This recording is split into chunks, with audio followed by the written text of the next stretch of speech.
आज हम लोग करने जा रहे हैं वर्टिकल प्लेन। वर्टिकल प्लेन कि जब हमारे पास जो हमारा सिस्टम है वो वर्टिकल प्लेन में रखा हुआ है।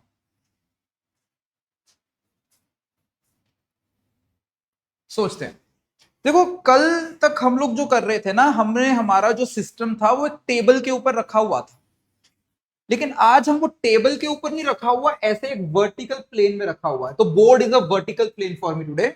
तो क्वेश्चन देखते हैं। तो हमें कहा जा रहा है कि हमारे पास यहां पे इस तरह से एक apparatus है, ये हमारे पास रेलिंग्स हैं,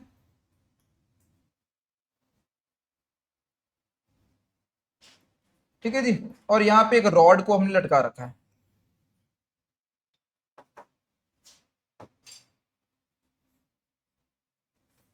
ये मूवेबल रॉड है, ठीक है जी।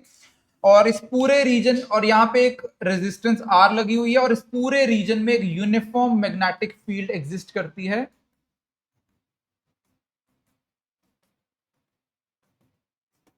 B,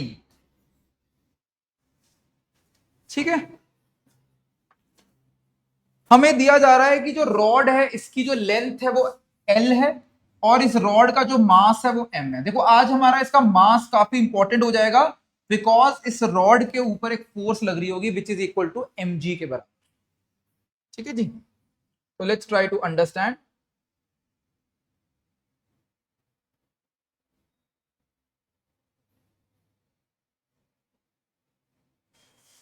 let's try to understand the situation. देखो अब होने क्या वाला है, मैं जैसे ही इस सिस्टम को रिलीज करूंगा, देखो मान लो मैंने रॉड को ऐसे पकड़ के रखा हुआ था पहले, मैंने इस रॉड को छोड़ दिया, अब ये रॉड क्या होगी, नीचे जाएगी। क्यों जाएगी, mg। अच्छा, इनिशियली जब मैंने इस रॉड को पकड़ा हुआ है, क्या इसके ऊपर कोई भी और फोर्स लग रही है कि नहीं लग रही है, नहीं लग रही है। क्यों नहीं लग रही, क्योंकि इसके पास कुछ भी स्पीड नहीं है, राइट। तो अगर इसके पास कुछ भी स्पीड नहीं है, तो अगर ये मूव नहीं कर रही है, तो क्या एरिया चेंज होगा, अगर मूव नहीं कर रही, नहीं होगा। क्या फील्ड चेंज हो रही है, वो तो कांस्टेंट दे रखी है क्वेश्चन में, बी इज यूनिफॉर्म। तो ना तो बी चेंज हो रहा था ना एरिया चेंज हो रहा था, लेकिन जैसे ही मैंने इसको रिलीज किया, तो इसके ऊपर एक mg लगने के कारण ये नीचे जाने लग गई। mg लगने के कारण ये एरिया बढ़ने लग गया।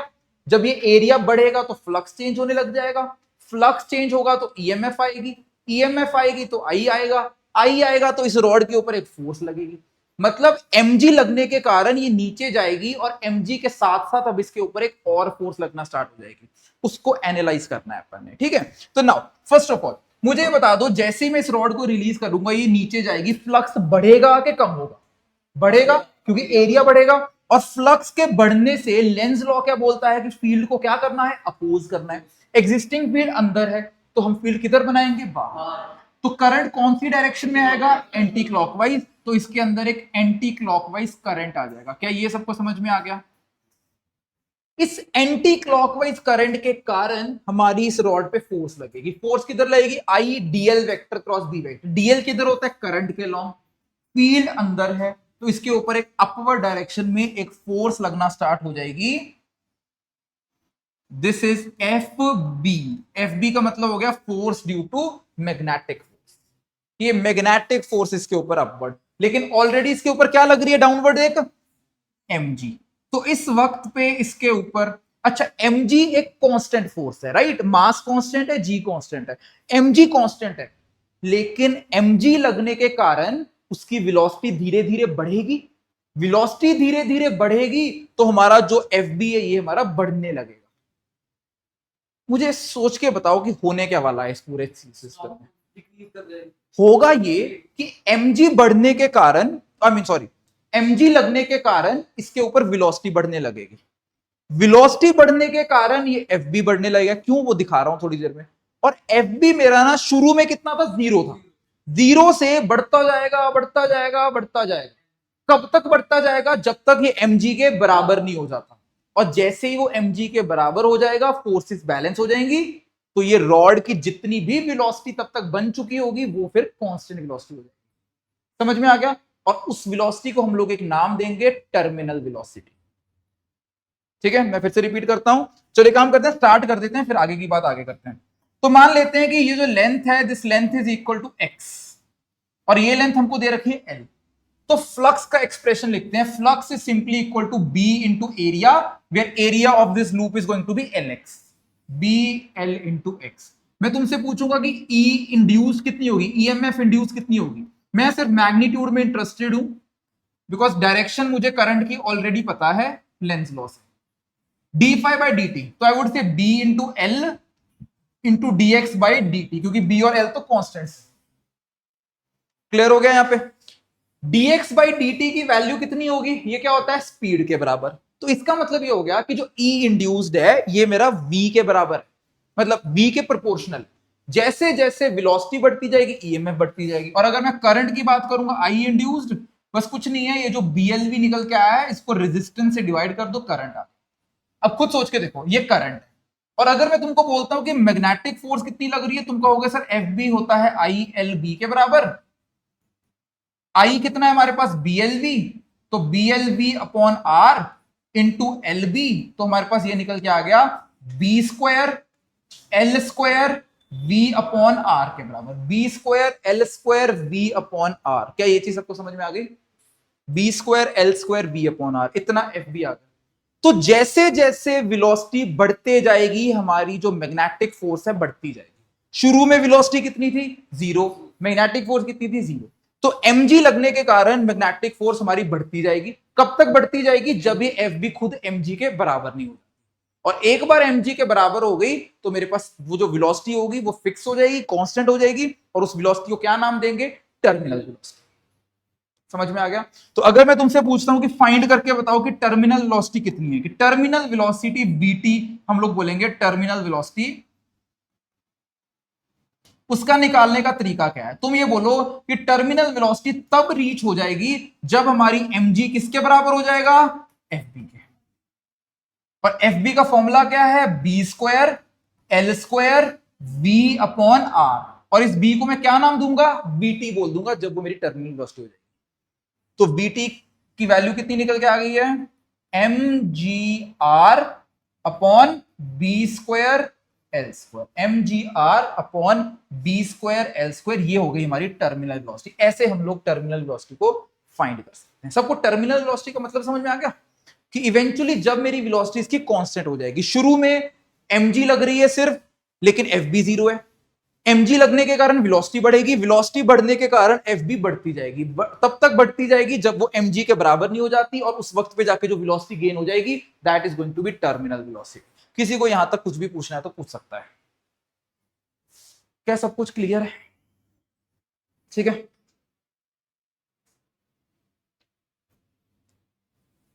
देखो मोस्टली तुमको क्वेश्चन यही आएगा, टर्मिनल वेलोसिटी निकालना आएगा, या फिर आई इंड्यूस निकालना आएगा, या F B as a function of B आएगा। इसका एक थोड़ा सा एक अपर लेवल का क्वेश्चन कराता हूं, लिख लो, find velocity as a function of time. Find velocity as a function of time. थोड़ी सी इंटीग्रेशन वगैरह लगेगी, सो समझते जाना चीजों को।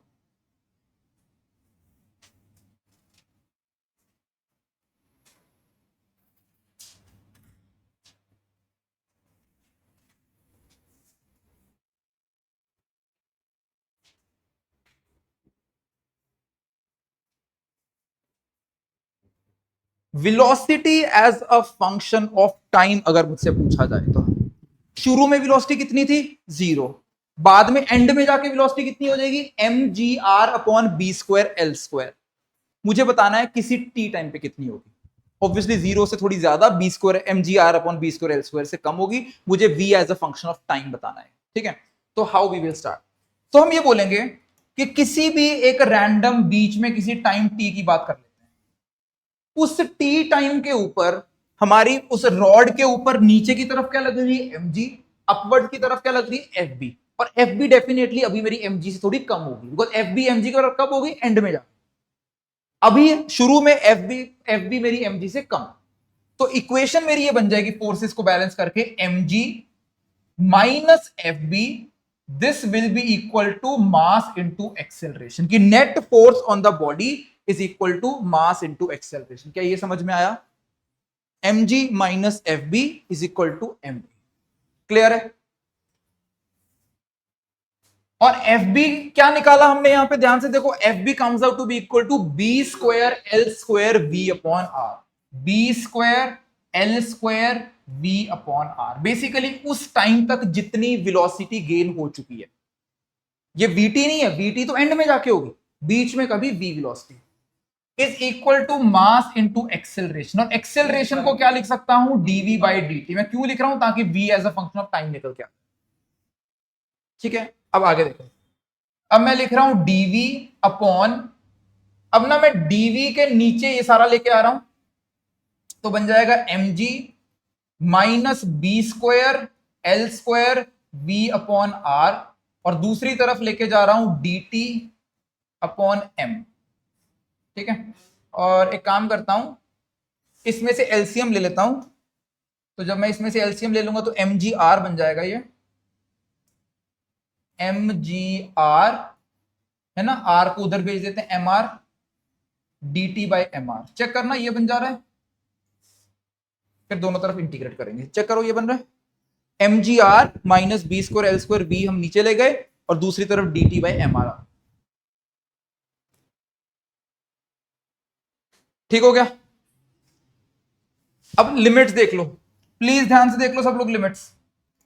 जीरो टाइम के ऊपर हमारी वेलोसिटी कितनी थी, जीरो, क्योंकि शुरू में वेलोसिटी जीरो थी, और किसी टी टाइम पे जाके हमारी वेलोसिटी कुछ हो जाएगी v। ठीक हो गया? अच्छा, अब इसकी इंटीग्रेशन देखो, मैं तुमको अगर कभी पूछता हूं कि dx अपॉन x की इंटीग्रेशन क्या होती है, क्या आंसर होता है इसका, log x। याद है कि नहीं? और अगर मैं पूछता हूं कि dx upon a plus B X की इंटीग्रेशन क्या होती है, तो यहां पे तुम बोलते हो कि पहले log of a plus B X लिख दो, और जो हमारा कोफिशिएंट है वो डिनोमिनेटर में लिख दो। यही होता है कि नहीं होता? ये वैसा ही है, a, ये बिल्कुल वही काम कर रहा है, ये a प्लस बी एक्स के फॉर्म का है, वेयर x की जगह पे v है हमारे पास, है ना, dv एंड v है, तो that's the same thing only, not much of a problem. ध्यान से देखो, तो इसकी इंटीग्रेशन होगी log, और log ऑब्वियसली ln वाला log, दैट इज e वाला बेस होता है, ln mgr minus B square L square v। ये बनेगा कि नहीं बनेगा? समझ में आ रहा है कि नहीं आ रहा?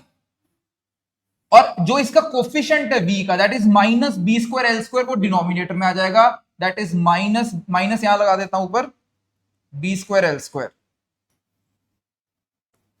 और दूसरी तरफ क्या है हमारे पास, T upon M R. Clear हुआ? ठीक है, और I can say L N M G R. अच्छा, लिमिट्स अभी बाकी है डालना, जीरो से बी तक। ठीक है, L N M G R minus B square L square B, limits अभी डालनी है जीरो से लेके बी तक, is equal to B square L square, और माइनस को उधर ले जाओ, minus B square L square upon M R into T. क्या यहां तक समझ में आया? अब यहां पे डाल देते हैं लिमिट्स। देखो एक्चुअली मैथ्स है इसमें, फिजिक्स तो काफी देर पहले खत्म हो चुकी थी। पहले v लगा दो, फिर जीरो लगा दो। जब v डालोगे, और फिर तुमको सबको पता है ना कैसे करते हैं, कि पहले ln दिस मच v डाल के, फिर माइनस ln दिस मच, और जब log a minus log b की प्रॉपर्टी होती है, log a by b लिख सकते हो। You can simply say this is equal to ln mgr minus B square L square v की जगह पे v डाल दिया, फिर एक बार जीरो डाल दिया, अपॉन mgr, तो फिर मैंने log की प्रॉपर्टी लगा के ये लिख दिया, this is equal to minus B square L square upon M R into T. यहां तक बन चुका है बस। क्लियर हुआ? ठीक है, थोड़ी सी ना जगह बना लेता हूं यहां पे।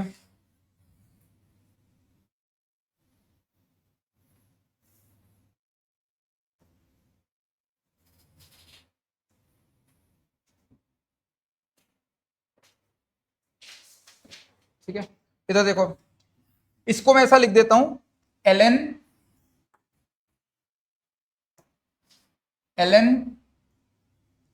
वन माइनस, इसको खोल देता हूं थोड़ा सा, M G R upon M G R, that is one minus B square L square B upon M G R is equal to minus B square L square T upon M are.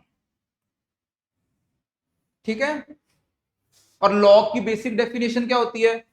This much, this is equal to जो base होता है, e होता है ना, e to the power this, that is 1 minus B square L square V upon M G R is equal to e to the power minus B square L square T upon M are.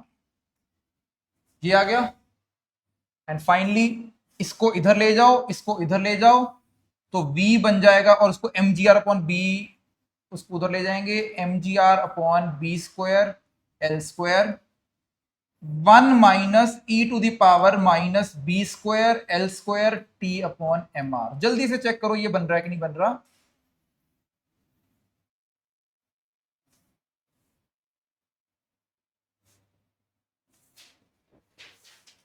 हमारे पास बन चुका है v is equal to M G R upon B square L square 1 minus E to the power minus B square L square upon M R into T. अब खुद देख लो यहां पे, अब इसमें मैं t इज इक्वल टू 0 डालूंगा, t is equal to 0 डाल के 1 बन जाएगा, 1 माइनस 1 0, तो b 0 आ जाएगा। लेकिन t is equal to infinity डालूंगा, इंफिनिटी में ये पूरी चीज 0 बन जाएगी, तो b कितना आ जाएगा? M G R upon B square L square, और इसी चीज को हम क्या नाम देते हैं? VT, terminal velocity, as you can see. तो ये एक लॉन्ग मेथड हो गया टर्मिनल वेलोसिटी निकालने का, कि मैंने पहले वीटी निकाल लिया, v as a function of time, और फिर एंड में t को इंफिनिटी डाल दिया। तो ऑब्वियसली लंबा चौड़ा काम है, पर यूजुअली तुमको वो सिंपल टर्मिनल वेलोसिटी पूछेंगे, जो तुम सिर्फ फोर्सेस बैलेंस करके भी निकाल सकते हो।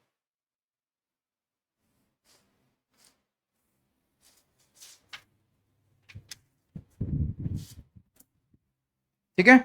और अगर तुमसे पूछा जाए कि ग्राफ कैसा बनेगा,